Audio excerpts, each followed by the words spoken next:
வணக்கம். இன்னைக்கு நம்ம சேனல்ல முருங்கைக்காய் சாம்பார் வைக்க போறேன். அது எப்படி வைக்கிறதுன்னு காட்டுறேன். வாங்க வீடியோக்கு போகலாம். சாம்பாருக்கு தேவையான பொருள் 75 கிராம் துவரம்பருப்பு எடுத்து வச்சுருக்கேன். ஒரு 2 முருங்கைக்காய் கட் பண்ணி வச்சுருக்கேன். ஒரு 10லேருந்து ஒரு 15க்குள்ளே சின்ன வெங்காயம் எடுத்து வச்சுருக்கேன். ஒரு தக்காளி, 3 பச்சை மிளகாய் நறுக்கி வச்சுருக்கேன். ஒரு குக்கரில் கொஞ்சமாக தண்ணி ஊற்றி ஆன் பண்ணிக்கோங்க. அதில் 100 கிராம் துவரம்பருப்பை நல்லா கழுவிட்டு அது உள்ளே வைக்கிறேன். என்னோடது சின்ன குக்கருங்கிறதுனால மேலெல்லாம் அள்ளி அடிக்கும். அதனால நான் கிண்ணத்துக்குள்ளே வைக்கிறேன், பாத்திரத்துக்குள்ளே வைக்கிறேன். கொஞ்சம் மஞ்சத்தூள் போடுங்க, கொஞ்சம் எண்ணெய் ஊற்றிக்கோங்க. அப்போ தான் அந்த பருப்பு சீக்கிரமாக வேகும், பொங்காமல் இருக்கும். அதுக்காக தான் 4-5 விசில் வச்சு நல்லா வேக வச்சு எடுத்துடலாம். குக்கர் ஸ்டீம் வந்துடுச்சு. இந்த வெயிட்டை போட்டுடலாம். இப்போ விசில்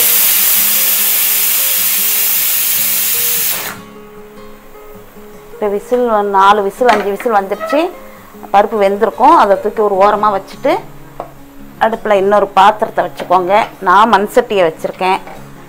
இன்றைக்கி மண் சட்டியில் சாம்பார் வைக்கலான்னு சொல்லிவிட்டு ஒரு சட்டி வச்சுக்கோங்க. சட்டி காயட்டும். இந்த மண் சட்டி சூடு வர்றதுக்கு கொஞ்சம் லேட் ஆகும். ஆனால் சூடு வந்துடுச்சின்னு வச்சுக்கோங்களேன், நம்ம சிம்மில் வச்சாலே போதும், சூடு இருந்துக்கிட்டே இருக்கும். இப்போது 1 டேபிள் ஸ்பூன் எண்ணெய் ஊற்றிக்கோங்க. எண்ணெய் காஞ்சதும் அது ஒரு 10-15 சின்ன வெங்காயத்தை நீல வாக்கில் அரிஞ்சு வச்சுருக்கேன். அதை போட்டு ஒரு வதக்கணும்.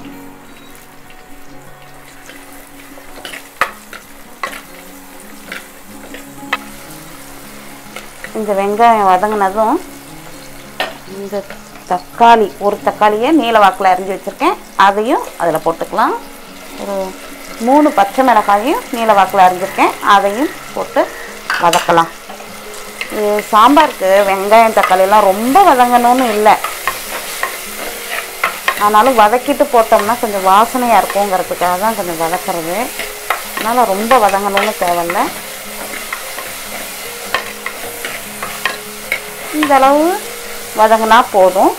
இதில் நான் 2 முருங்கைக்காயை கட் பண்ணி கழுவுறதுக்கு தண்ணியில் போட்டேன். அதையும் போட்டு நல்லா வதக்கலாம்.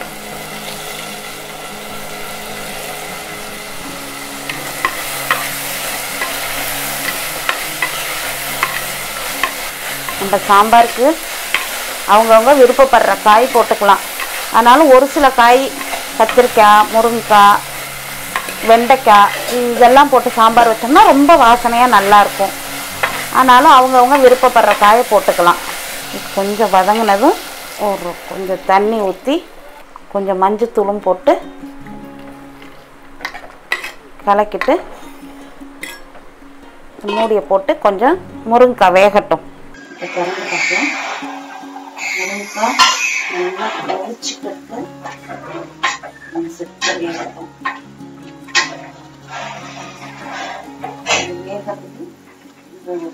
சின்ன லெமன் சைஸ் இல்லை, நெல்லிக்காய் சைஸ் தான்.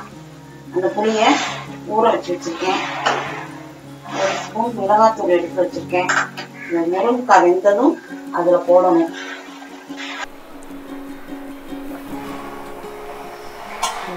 ஓகே, இப்போது 50% காய் வெந்துடுச்சு.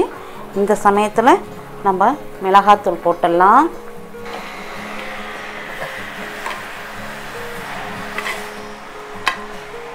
மிளகாத்தூள் போட்டுட்டு இந்த புளியையும் கரைச்சி அதில் ஊற்றிடலாம். இந்த புளி தண்ணியும் அதில் ஊற்றிடலாம். 1 ஸ்பூன் உப்பு குழம்புக்கு தேவையானது, அதையும் போட்டு நல்லா கலந்துட்டு மூடி வச்சுருங்க. எல்லாம் சேர்ந்து கொதிக்கட்டும். இந்த பருப்பும் நல்லா வெந்திருக்கும்னு நினைக்கிறேன். வாங்க எடுத்துடலாம்.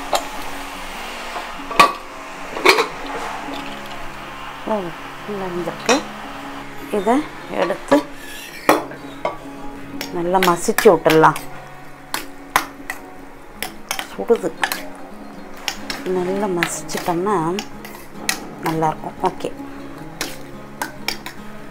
இப்போ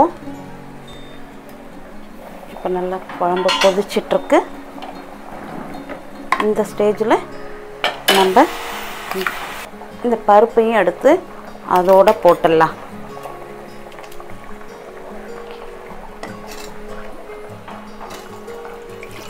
பருப்பு இருந்த கிண்ணத்தில் பருப்பு இருக்குது, அதனால் அதையும் கழுவி அதில் ஊற்றிடலாம். ஊற்றிட்டு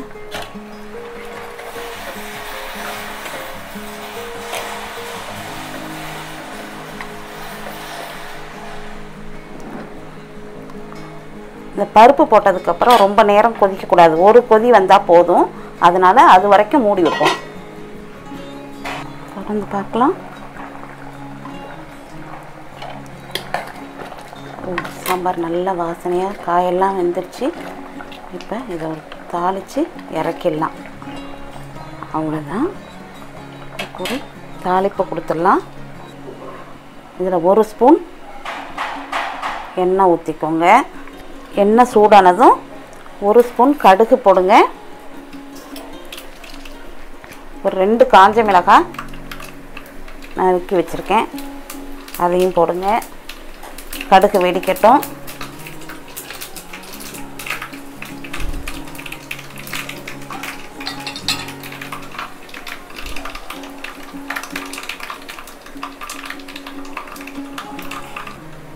கொஞ்சம் கருவேப்பிலையும் போடுங்க. அதிலேயே ஒரு 1/4 டீஸ்பூன் பெருங்காயத்தூள் போட்டு பொரிச்சிட்டேன்.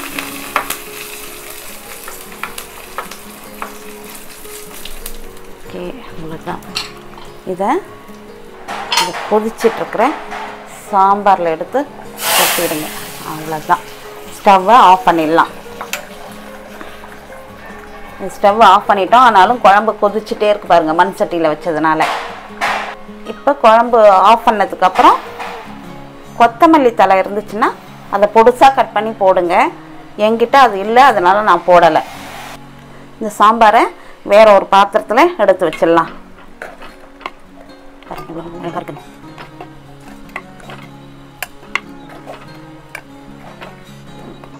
இப்போ முருங்கைக்காய் சாம்பார் ரெடி ஆயிடுச்சு.